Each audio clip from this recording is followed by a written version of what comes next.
open net. He has scored! Herb Hextall has become the first player in the history of the National Hockey League, the first goaltender to actually score a goal. Play made by Crossman. On down to Dressel. They've got a 3-on-2. Dressel moves in. Feeds for Prop nicely. Back checked away by Curry. Drives. Daniel.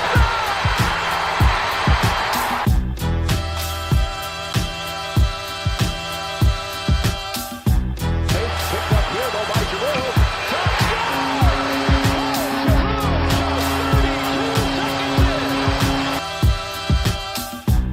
The zone, and here's Lindros. 2-on-1 with Leclerc. Lindros the shot. He scores! The hat trick. Welcome, ladies and gentlemen, to today's episode of My Flyer Wire.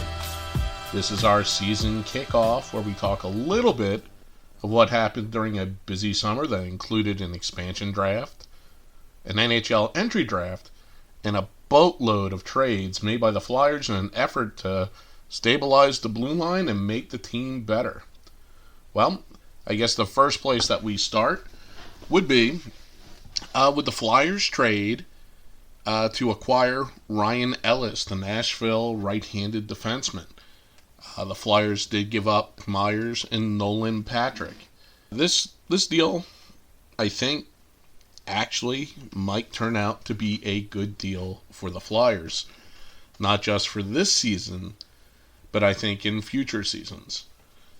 If we look at the pieces that we had to give up in order to get a player like Ellis, first, of course, Nolan Patrick, the second overall pick, several drafts back, had a injury-plagued time with the team, and really just never seemed to be comfortable. I'm not sure how much Patrick helped us last season. In fact, I think he hurt us. If you look over at the articles put out on BroadStreetBuzz.com by myself and my colleagues, you'll see that Patrick was a minus 30 last season. Minus 30. And this is a guy that's playing on the fourth line, getting ideal matchups, and just couldn't get it done. And you don't want to bury Patrick necessarily, because he was coming back from concussions and migraines and injuries, and it does make you wonder if we ever saw a completely healthy version of Nolan Patrick. We might not have. But, in the case of the Flyers and for this upcoming season, I think that Patrick might be better off somewhere else. That this could be a little bit of addition by subtraction.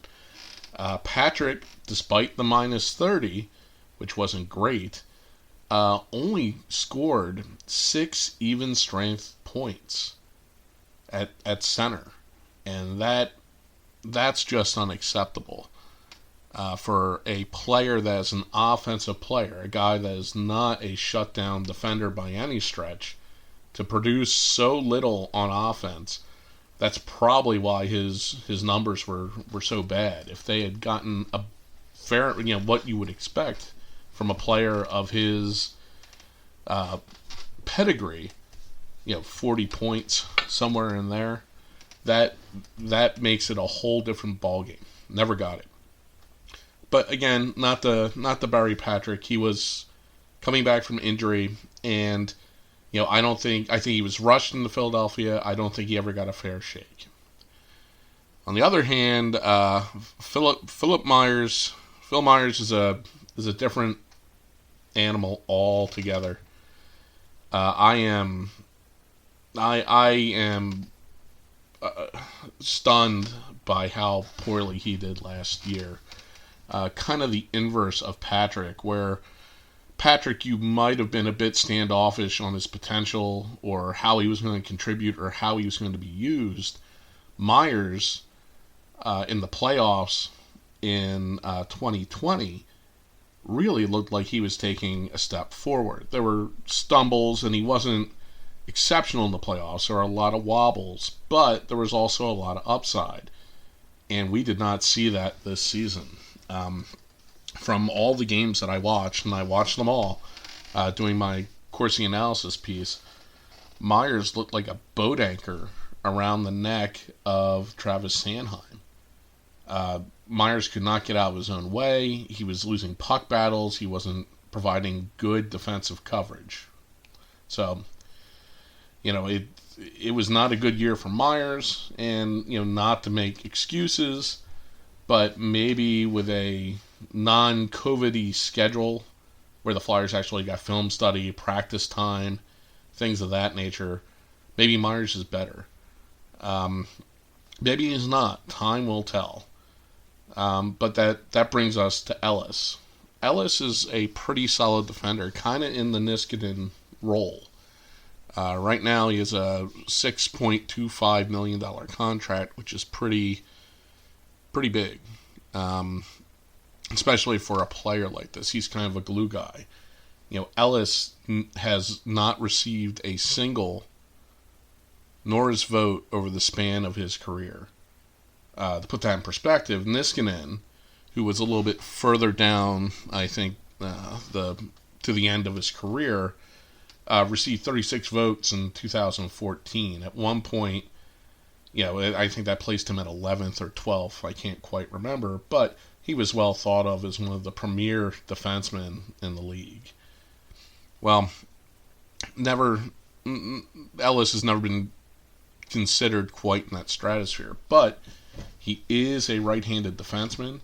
He is somebody who could potentially shore up Provorov a bit to the point where he can go forward and kind of duplicate what he did in the 1920 season, where he's not constantly afraid that his defensive partner is going to fail, which makes him tentative.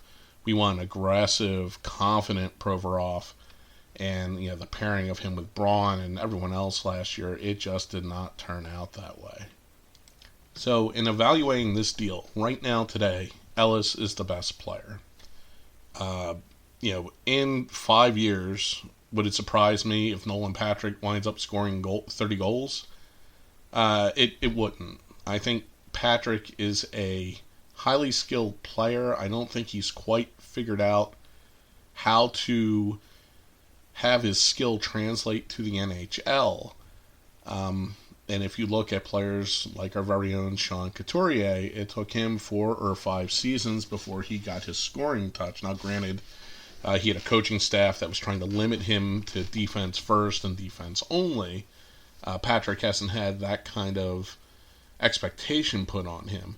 But there's definitely skill there. It's just that he is not imposing his will on the game. He's waiting for it to come to him, and it's not coming to him. It's running right by him.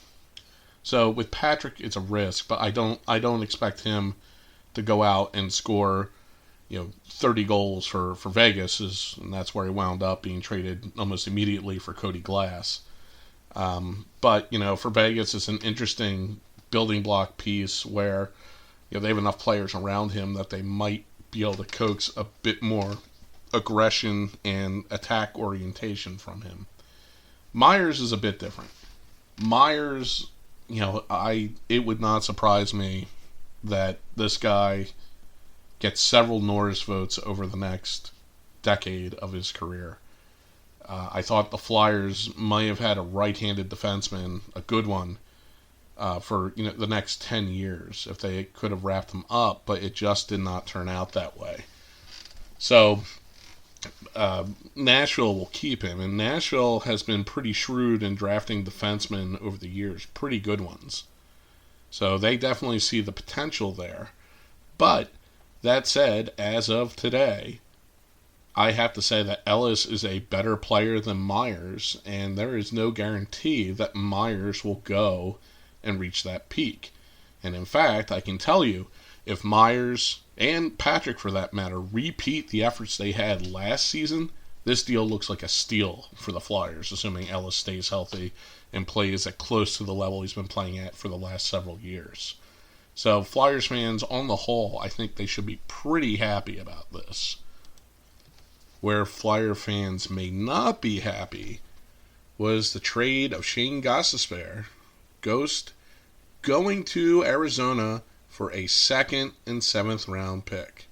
Oh, hold on. Wait a second. Let me change that. Ghost and a 2nd and 7th round pick going to Phoenix for nothing. Absolutely nothing. From a value perspective, this is just an abysmal trade, and it is kind of part and parcel of the way that Fletcher operates. This is far worse than the Niskanen trade. And if you remember, that was Gudas plus retaining some of Gudas' salary for Niskanen, making a trade with the Caps, who were in a desperate salary situation. They were dying to give Niskanen away. We could have kept Gudas and traded for something else. We didn't need to give them the salary relief. And, from a value perspective, the Flyers, I feel, lost that trade. Now, as it turned out, Niskanen was the Robin to Provorov's Batman. And clearly, Provorov was a much better defenseman with Niskanen was playing by his side. Now, of course, Niskanen only made it through a single season before retiring. And, there are, I guess, potential locker room reasons, COVID reasons, any number of reasons that were unforeseen by Fletcher with Niskanen's retirement, but still, that's not a whole lot of value. This Ghost trade makes that look like a a home run in terms of value. So if we look at this from a future and present standpoint, who got the best player in the deal? Well, the Coyotes did, because Ghost was the only player in the deal. Who got the best, I guess, potential future out of this? Well, being that the Flyers got nothing, and the Coyotes got 2 picks plus Ghost, I say that the Coyotes have this wrapped up as well. So this really causes me problems with the way that Fletcher attacks situations. Ghost detractors, and of which I was one, a pretty ardent Ghost critic, realize that there are flaws in his game. He is a subpar defender, no matter what his Corsi percentage says. He just has real trouble in his own end with players who are bigger and stronger than he is. I mean, there's nothing Ghost can do. It's like having a 5'10" center in basketball. Even if he's great, there are just some things he can't do. He's not going to be able to consistently out-rebound 7-footers. He's not going to be able to consistently block shots if he's the smallest guy on the floor. With Gostisbehere, when a player got the puck on the cycle and got his body between Ghost and the net, that was trouble. There was going to be a good scoring chance there. And, that was really the issue with Gostisbehere. But, at the same time, as a ardent Ghost critic, he is a top 10 power play pointman. Now, he wasn't deployed that way by the coaching staff for some reason. There's also the same coaching staff that kept JVR off the power play for a big part of the 2020 playoffs for some odd reason. So, he was kind of underutilized. On top of that, again, as a pretty ardent Ghost critic, I thought Ghost played pretty well during the season. I think that he managed to keep himself in position where he was harder to beat, harder to get out-muscled. He anticipated better. And again, this is not a new defect in Ghost's game. I put this on the general manager. Much the same way they did not address the Niskanen replacement. They did not address getting Ghost a partner who could help his game. So Daniel